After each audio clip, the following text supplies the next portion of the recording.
मुझे जो बात समझ आती है ना इसराफ़ और तबज़ीर में, एक आम सी मिसाल में, वो ये है, इसराफ़ ये है कि हम यहाँ बैठे हैं, हमारा एक पंखे से हमारा गुज़ारा हो सकता है, हम एक पंखा चला लें, लेकिन हमने 2 चलाए हैं। ये दूसरा जो चलाया है ये इसराफ़ है। हमें ज़रूरत है लेकिन ज़रूरत से ज़्यादा इस्तेमाल की। लेकिन हम बाहर चले गए हैं, ये पंखे दोनों चल रहे हैं, ये तबज़ीर है, कोई काम नहीं है।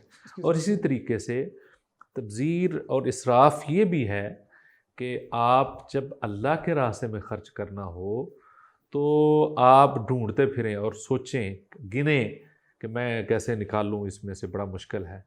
लेकिन जब आपने फ़ुज़ूल ख़र्ची करनी हो तो लाखों उड़ा देते हैं, पता ही नहीं चलता। ये भी एक इसराफ़ और तबज़ीर है कि जब आप उधर ख़र्च करें उसमें तौफ़ीक ही नहीं होती बंदे को कि वो अल्लाह के रास्ते में ख़र्च करे। हमारा कौमी मिज़ाज जो है वो ये इसराफ़ और तबज़ीर की तरफ बड़ी तेज़ी से जा रहा है, जिसकी वजह से हमारी ज़िंदगी मुश्किल हो रही है।